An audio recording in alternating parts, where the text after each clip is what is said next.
Hey guys, how's it going? Hope you're doing well. My name is Crown, and today I'm going to read you some very interesting stories that I hope that you're gonna love. And now, without further ado, let's go!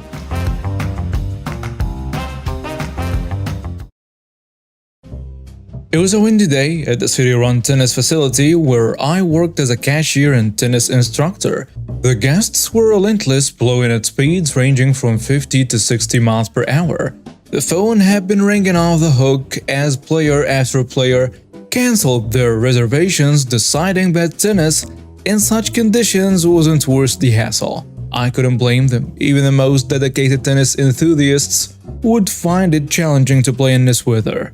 As luck would have it, there was one group of older women who had insisted on playing, come hell or high winds.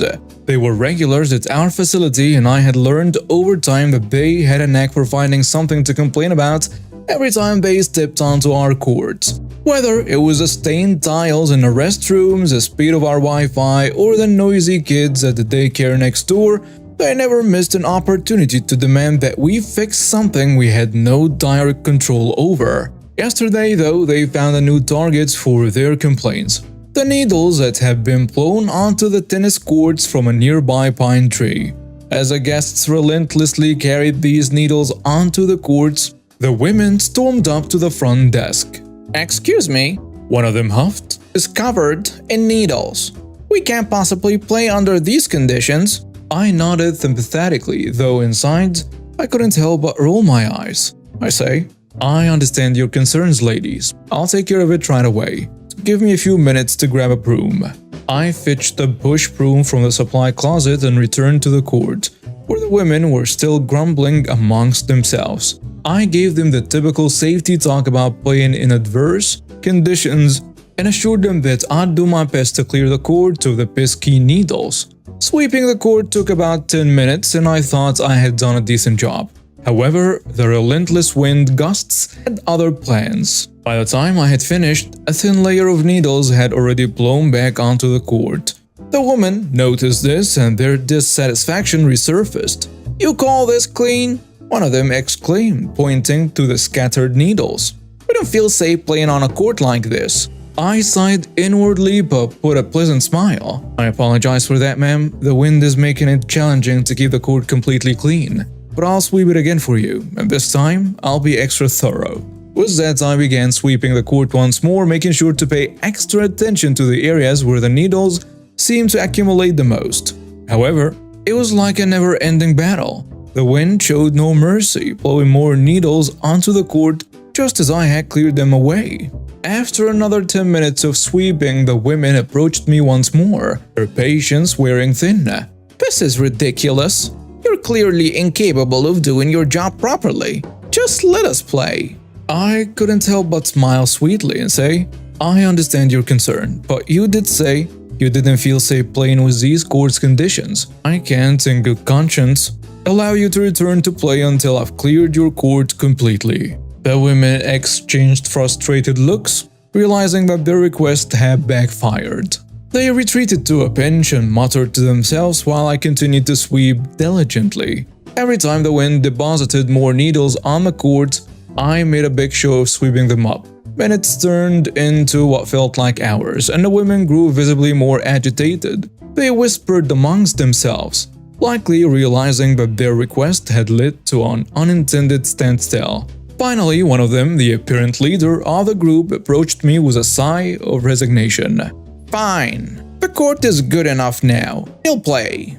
I shook my head apologetically. "I'm sorry, ma'am. You said you didn't feel safe playing with these court conditions. I can't let you return to play until I've cleared your court completely." The women exchanged bewildered looks, and I could see the frustration building. They had walked right into this trap, and they knew it. With a collective sigh, they gave up. Without saying a word, they gathered their tennis bags and walked out of the facility, defeated by their own entitled demands. As the door closed behind them, I couldn't feel but chuckle to myself. It was a small victory, but a satisfying one. I knew they would be back, though, finding something else to complain about. But for now, the tennis courts were needle-free, and I could finally enjoy some peace and quiet in the midst of the howling wind. One of my first posts on here was about a Karen demanding to get out of my power wheelchair to let her son have a go. I freaked out saying no. I'd only had one other encounter with her since that happened, which I hoped would have been my last. Unfortunately, that was not the case.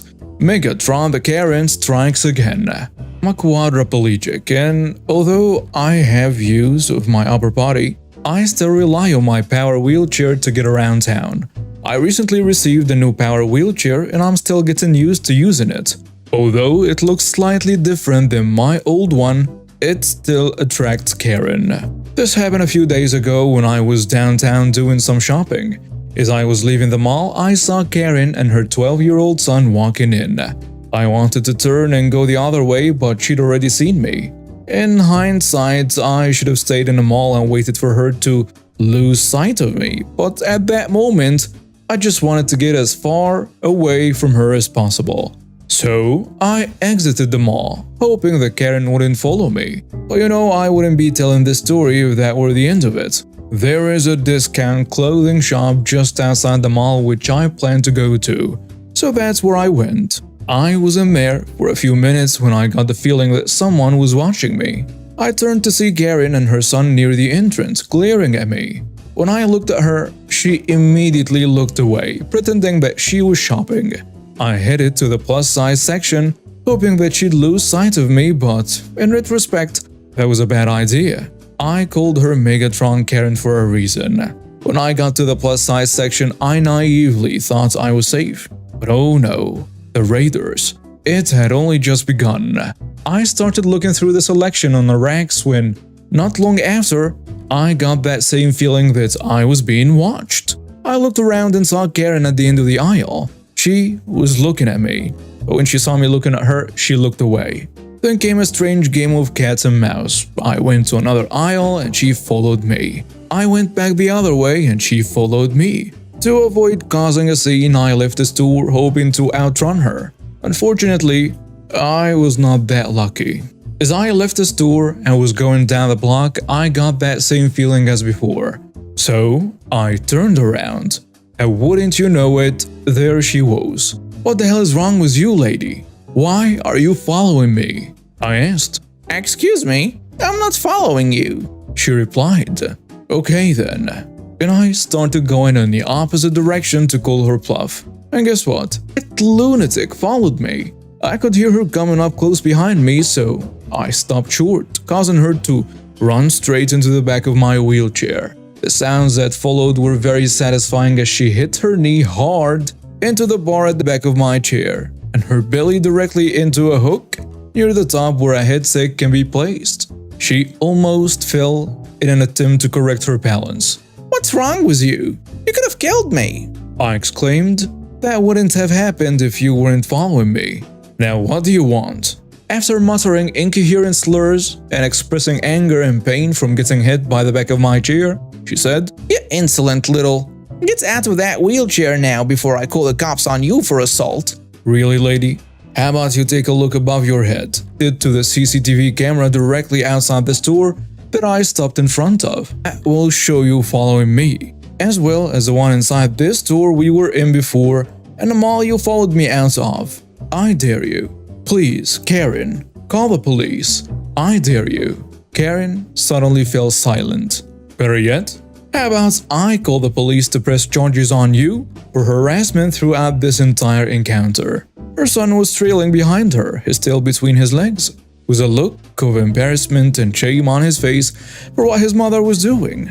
So far, Karen was still keeping her mouth shut. I took out my phone to take a picture of her face. This picture is time-stamped with my location. If I ever see you again, you will leave me the heck alone. Or I will show this to the police, who will be more than happy to review the cameras. I warned Karen, and she just stared at me like a deer caught in headlights, with her mouth doing a brilliant goldfish impression. Then I left it to continue my shopping.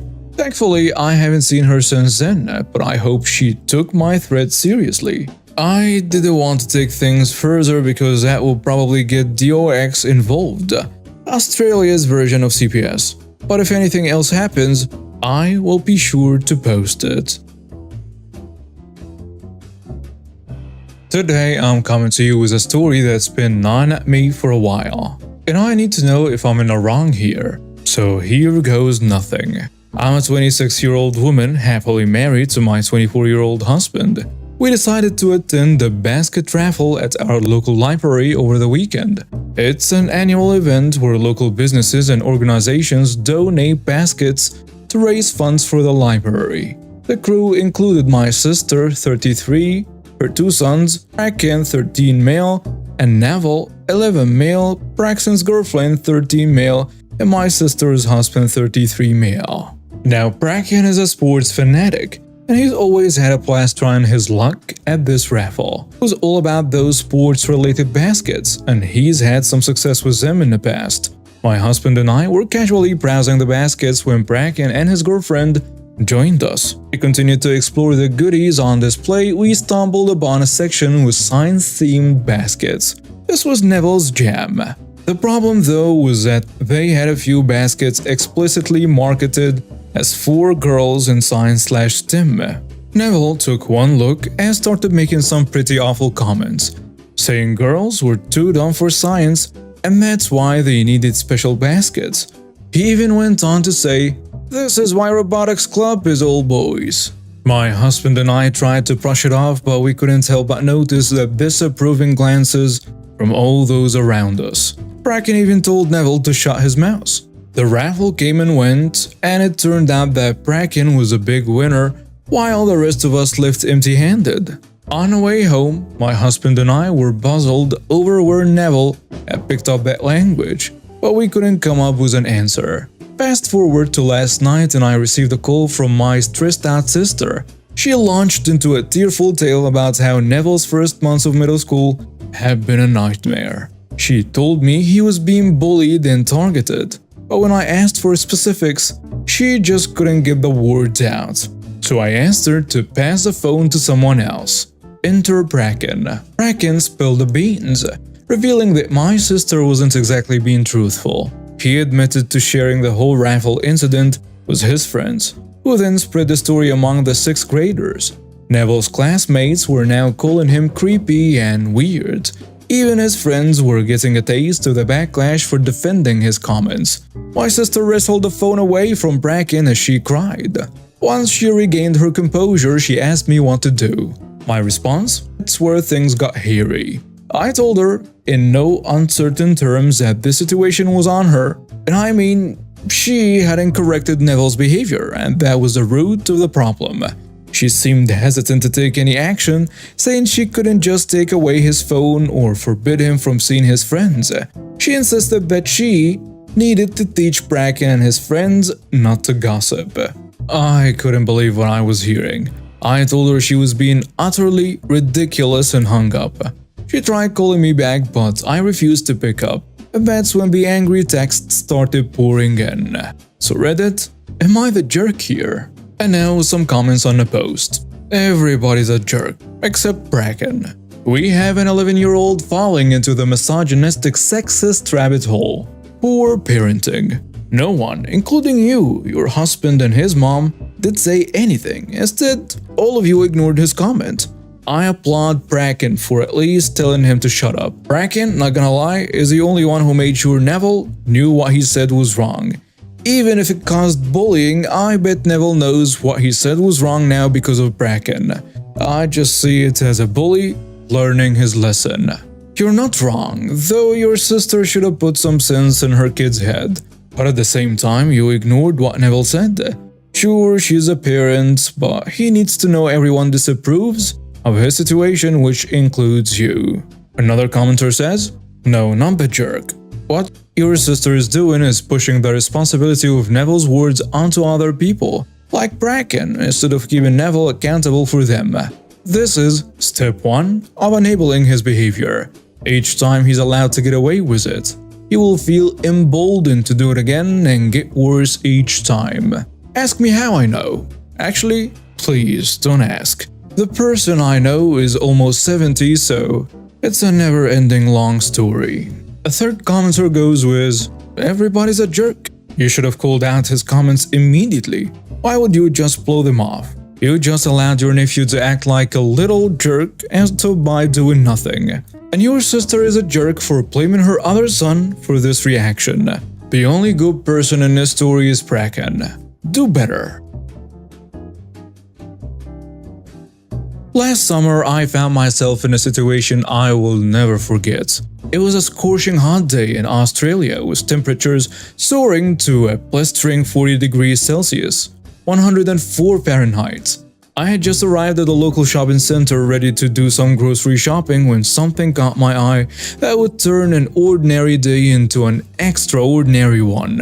As I made my way through the parking lot, a standard-looking sedan immediately drew my attention. However, it wasn't the car itself that grabbed my gaze. It was the two children sitting in the back seat. One of them, a young boy, had a blood nose that was gushing out, and he looked as if he had been severely beaten. My heart raced as I knew I had to act quickly. Without hesitation, I reached for my phone and dialed 000, which is Australia's equivalent of 911. I explained the dire situation to the emergency operator by saying, "I need the police. There are two children in the car, and one of them is bleeding badly. I think they are in danger." The operator's response shocked me. They hesitated and then told me that breaking the car window would be considered damage to property. It was as if they didn't fully grasp the gravity of the situation due to my panicked explanation. I couldn't stand there and wait while those poor kids were in distress. "I don't care about property damage," I replied, already unbuttoning my shirt to protect my hand.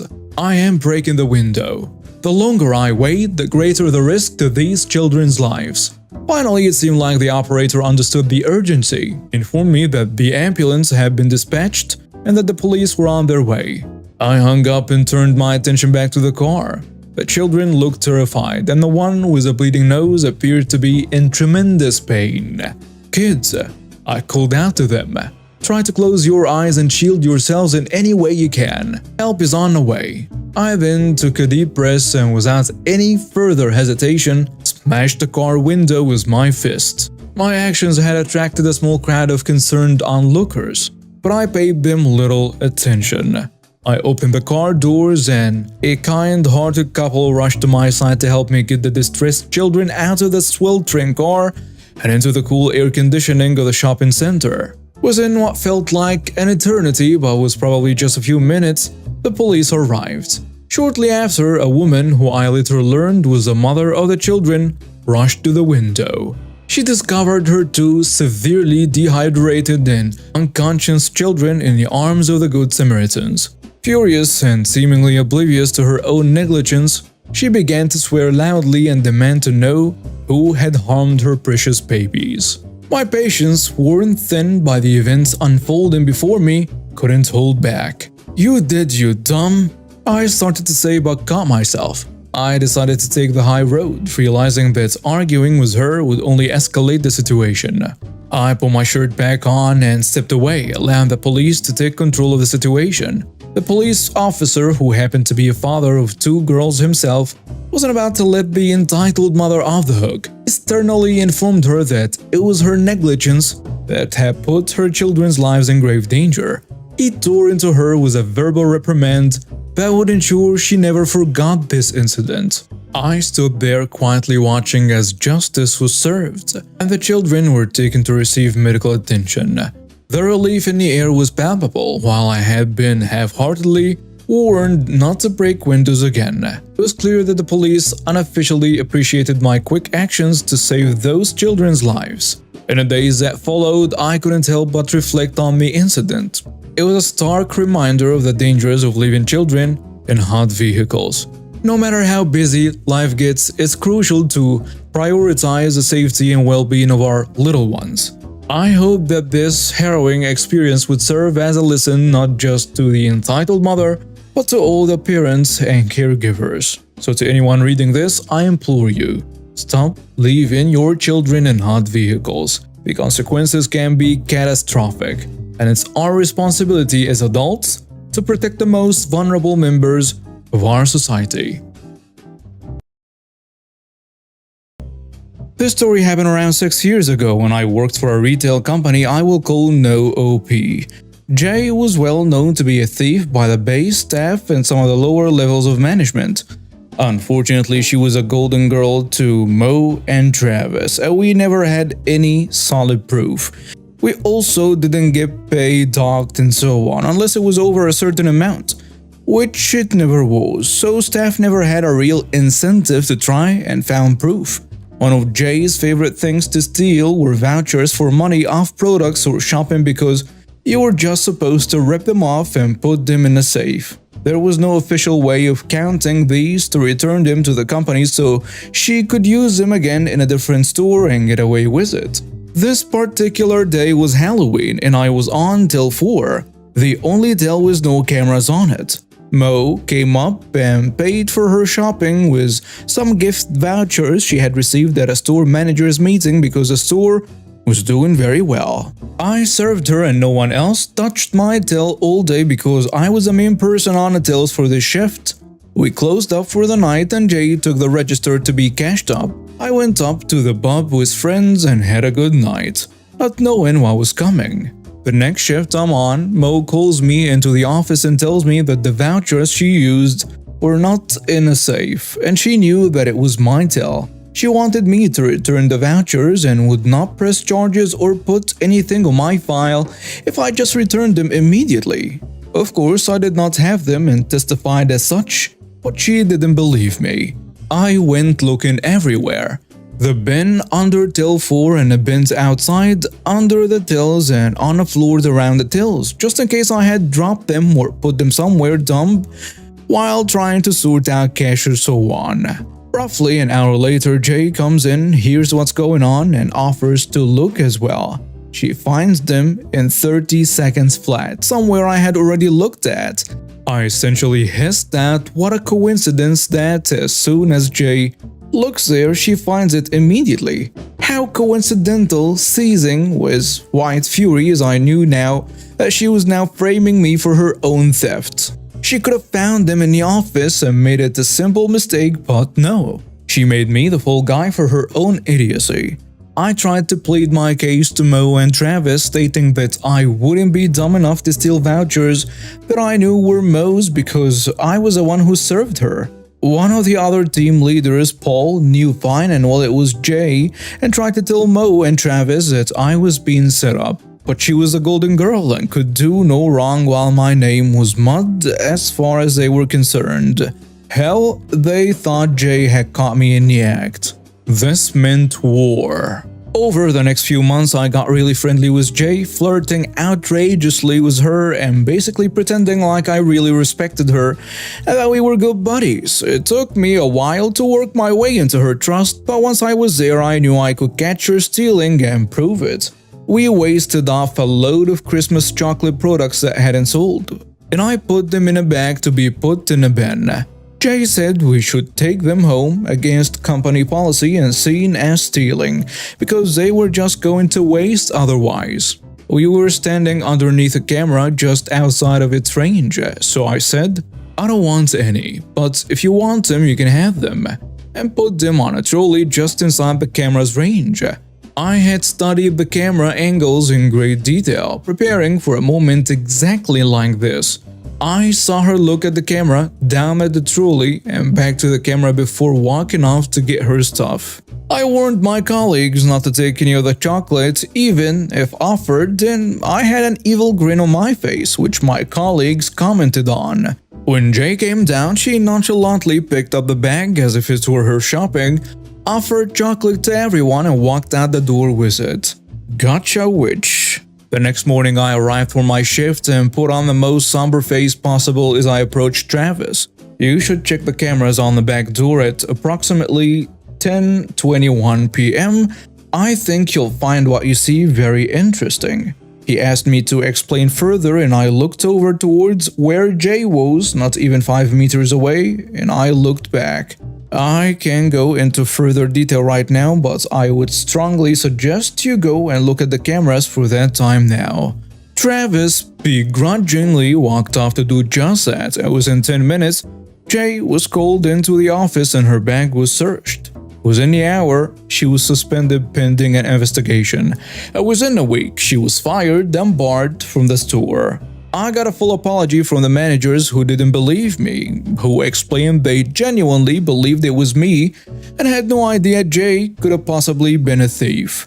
Their jaws hit the floor after I explained that every member of the staff knew she was a thief, but that we didn't feel like we could do anything about it. After going around asking people if this was true, I got another apology. 6 months later, I was offered training to become a team leader myself. I took it but ended up quitting for a white-collar role in a different company before I finished my training. So let me set the scene for you. I'm a 30-year-old guy, just your regular dude dealing with some not-so-regular challenges. I've got autism, Tourette's, OCD, and depression. Funny thing is, when I was a kid, they thought I had ADHD, and I guess it's easier to tell a parent their child has ADHD than depression, right? Anyway, my Tourette's makes me blink and squint my eyes a lot, and I've got some vocal tics too, like grunting, chirping, repeating words, and changing my voice. Thankfully, I don't have that vulgar language version of Tourette's. I am what they call high-functioning, and I put a lot of effort into being well-spoken. But I'm more of a reclusive type, not much into hanging out with folks. My life mostly consists of work and home. I work at a gas station and let's just call it Gas Mart to keep things simple. I've got to be careful here because I'm still employed there and my boss isn't exactly fond of funny name changes. Plus, in my state, I'm in the good old USA. My boss would fire me for that. But here is the thing. I wear a lot of hats at Gas Mart. I do everything from maintenance to IT when needed. And that's why they have promoted me to a manager position. Right now, I'm working towards landing a job in their IT department. Oh, did I mention I'm a big guy? I stand at 6 foot 3 inches and weigh around 320 pounds. I used to play football, so you can imagine, I'm a pretty big boy. Oh, and working in customer service has a way of turning you into a bit of an a-hole. You see the ugly side of people more than anything else. Alright, enough intro, let's get to the juicy part. It all went down on a day when the lottery was the hottest ticket in town. The jackpot was whooping $600 million and another one was sitting pretty at $470 million. People were buying lottery tickets like they were candy on Halloween. I've been working the register for about an hour and in that time I'd sold nearly $1,000 worth of lottery tickets. We divided our lottery tickets into 2 categories. Online and scratch-off. It was the online ones that were flying off the shelves that day because, you know, plastic can get you a chance at millions. It was around 4 p.m. and a line of about 5 to 7 customers had formed, mostly regulars on their way to work. And then she walked in, the star of our little drama, the entitled Lottery Lady, or ELL for short. I don't know if it was because it was January and frigid outside or if she was just naturally frosty, but a chill seemed to follow her as she breezed through the door without so much as a hello. She didn't even glance in my direction as she walked past the line and straight to the scratch-off tickets. Now, we didn't have one of those fancy electronic lottery ticket dispensers. No, our store wasn't that high-tech. So I continued to check out the customers patiently waiting in line. As I reached the last 2, another 5 people walked in. Just as I started ringing up the next customer, the lady voice cut through the air like a buzzsaw. "Are you going to help me or just ignore me?" Now, I've been known to be a bit of an a-hole, especially to people with an attitude problem. I replied coolly, "Well, if you want to buy lottery tickets, you'll need to get in line like everyone else. My register is over here." The woman huffed and said, "You don't talk to customers that way." I shrugged. "Well, a customer gets in line." She snapped, "I was here before these people." I couldn't help but roll my eyes. "Actually, you weren't." As I said, "You need to be in line." Realizing that her demands weren't going to get her anywhere, the entitled lady grumbled and reluctantly joined the line. "Don't you dare sell 13, 14, or 17. Those are my tickets." She warned me before taking her place in line. I apologized to the next customer, R, for the interruption, and he just chuckled. No worries, man. He looked at me with a sly grin and asked, "Hey, can you get me an online ticket and 3 scratch-offs? Number 13, 14, and 17? The entitled lady was still glued to her phone, probably ranting about my audacity on Facebook. Now you should know that the numbers and marks on scratchers mean absolutely nothing. The odds are the same nationwide, not just at my store. R headed out of the store with his lottery ticket request, a grin growing on his face. He returned about 7 to 10 minutes later, that grin even wider. The entitled lady piped up immediately. "You sold me the wrong tickets." She was holding the scratch-off in her hand, visibly upset. I calmly explained, "I sold you the next ones on the books." The lady retorted, "No, you didn't. I always check the numbers and look for the white marks. These weren't the next in the book." She then accused me. "You sold my tickets, didn't you?"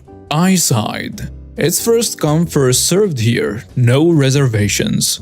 The lady wasn't having it, and in her loudest, most entitled voice, she demanded, "Where is your manager?" I decided to have a little fun and opened my jacket to reveal my name tag. "I am the manager." The lady wasn't satisfied, then she snapped, "Fine, give me your corporate office number." I obliged, then handed her the number. She stormed away from the counter to rant to whoever would listen. And that's when R strolled up to me, still grinning like a teacher cat. He said loudly, "You know that number 14 ticket I bought? It turned out to be a $200 winner. I'm cashing it in and calling in to work." The lady's ears perked up at the mention of $200. She screeched, "That's my $200. R, still grinning, responded, "Nope, sorry. I bought the ticket, so it's my $200. The entitled lady wasn't ready to give up. She reached into her pockets and handed R a $5 bill, the amount of the ticket. R raised an eyebrow and accepted the money before casually putting it in his pocket and cashing in his winning ticket. The entitled lady, feeling smug, watched as R cashed in the ticket. But then R dropped the bombshell. "You know, I bought that $5 ticket with the bill you gave me." The lady's eyes widened as she realized what he meant. "That's basically a gift unless you tell me what is it for. Who would trade $5 for $200? The lady was furious. She screamed, "I am calling the cops." I couldn't help but snicker. "Why? You're the one in the wrong here." She shoots back, "Obviously you're a tweaker, and he's probably one too." I was done at this point. "How the hell do you figure that?" The woman confidently declared, "It's obvious. You're just faking this Tourette thing. It's an excuse to cuss people out. So you must also be one of those people who are, you know." She didn't say the word, but it was pretty clear what she meant. And that's when the lady made a grave mistake. She reached out and grabbed R's shirt, as if trying to make her point physically. R wasn't having any of it. He swatted her hand away. At this point, there were more people in the store, and they had witnessed the entire spectacle. The lady began to cry and scream, accusing R of assaulting her. I couldn't believe it. I locked eyes with the lady and said, "Leave. You assaulted him, and you're no longer welcome here." But she wasn't about to go quietly. The woman screamed even louder, now claiming that R had assaulted her. I'd had enough. I called the cops. First cop arrived about 10 minutes after I made the call and took the lady outside. And then the other cop came in. He asked me what happened here. R and I, along with a few others who had seen the whole thing, explained the situation. We were telling the truth and even offered to show them the CCTV footage. But then they said there was no need with so many witnesses. First cop eventually came back inside and asked me, "Did R assault her?" I shook my head. "Nope, not at all." She lunged at him, grabbed him, and he swatted her hand away. The others who had witnessed the incident backed us up. The second cop then asked me, "Did you tell her you have Tourette's?" I nodded. "Yeah, I did." The second cop seemed satisfied with our explanations and did not press further. They did want to see the CCTV footage, even though they had already decided there was no need. But hey, it couldn't hurt. That's when they hit us with a bit of a surprise. They told me they were charging the lady with a hate crime for her hateful speech. Now, I wasn't sure if that would stick considering she had physically assaulted R, not me, but it was something. First cop chimed in. She also claimed you stole $5 from her, but after seeing the footage, it looked more like a gift. With so many witnesses and video evidence, things weren't looking too good for her. Once all was said and done, the entitled lady was hauled off to jail with a few charges stacked against her. R, in good spirits, bought another $5 scratch-off ticket with the bill the entitled lady had handed him. And of course, he didn't win anything, and that's just the way life goes sometimes. Update. The next day I went into work and I was surprised to find out that the entitled lady had actually called the Gas Mart main office to complain about me. Thankfully, they saw right through her craziness and wrote her off as a nutcase. But here is a real kicker. One of my other regulars is a cop and he keeps an eye out for us. He told me that the entitled lady ended up with a drug charge too, as she was under the influence. Not a big shocker there, she'll probably be behind bars for a decent amount of time. We won't know for sure until she goes before a judge, but honestly, after the initial rush from the whole situation, I've moved on. I hope she gets the help she needs, but as far as I'm concerned, she's an adult who can make her own decisions, good or bad. As long as it doesn't bug me, I'm good. It all started with a day of missed opportunities, a traffic jam caused by climate activists, and a fateful decision to seek justice. My friend, let's call him John, had a pivotal business meeting that could secure a lucrative contract for his company. But the traffic, clogged with environmental protesters, had thwarted his chances. He was furious, and rightly so. As evening descended and John drowned his frustrations in a sea of beers, he watched the news hoping to understand more about the bloody eco-terrorists who had derailed his day.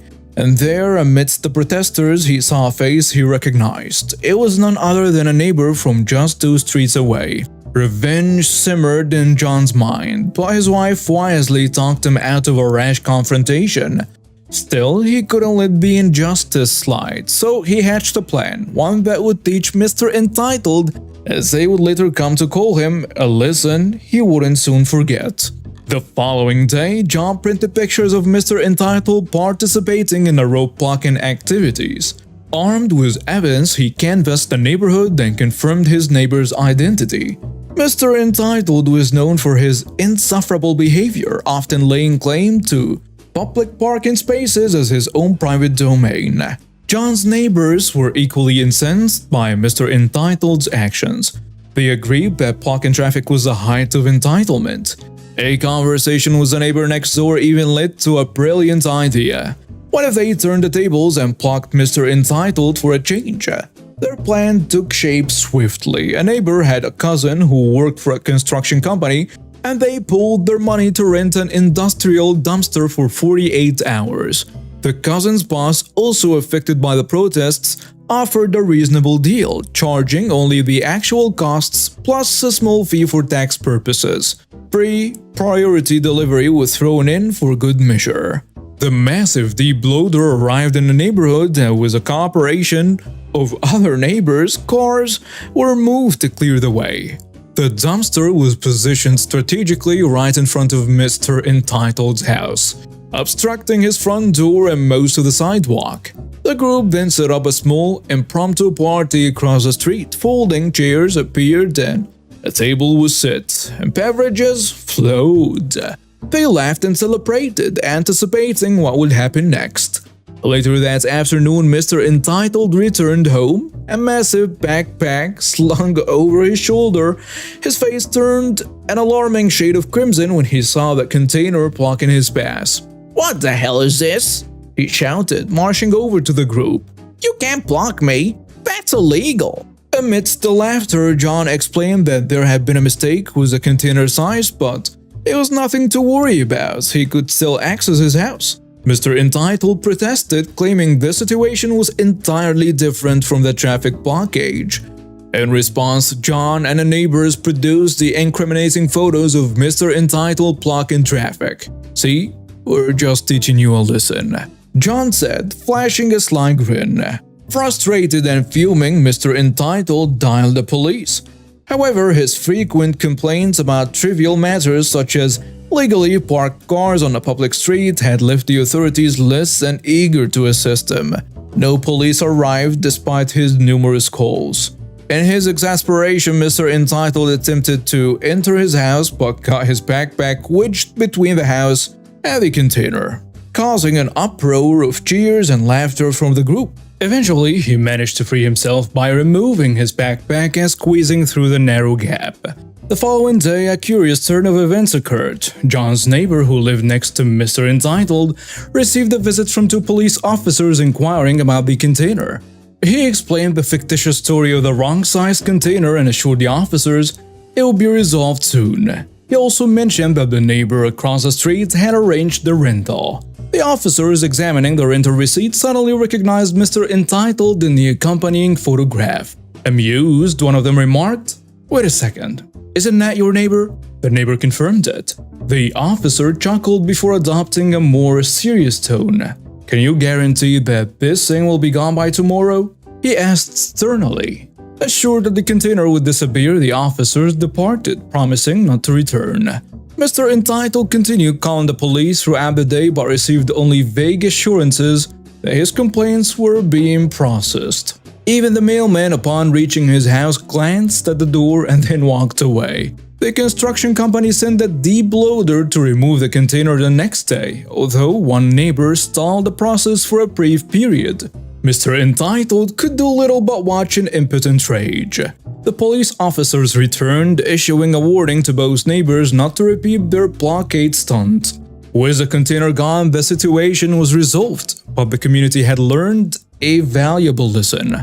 Mr. Entitled's reputation in the neighborhood plummeted. Open mockery and disdain greeted him at every turn. Several months later, he decided to move away, a fitting end to the saga of Mr. Hypocrite. And so the tale of John and his neighbors exacting sweet revenge on Mr. Entitled became a legend in the neighborhood, a story passed down from one resident to another, a cautionary tale against arrogance and entitlement. And now we have reached the end of today's stories. Thank you for watching and see you next time.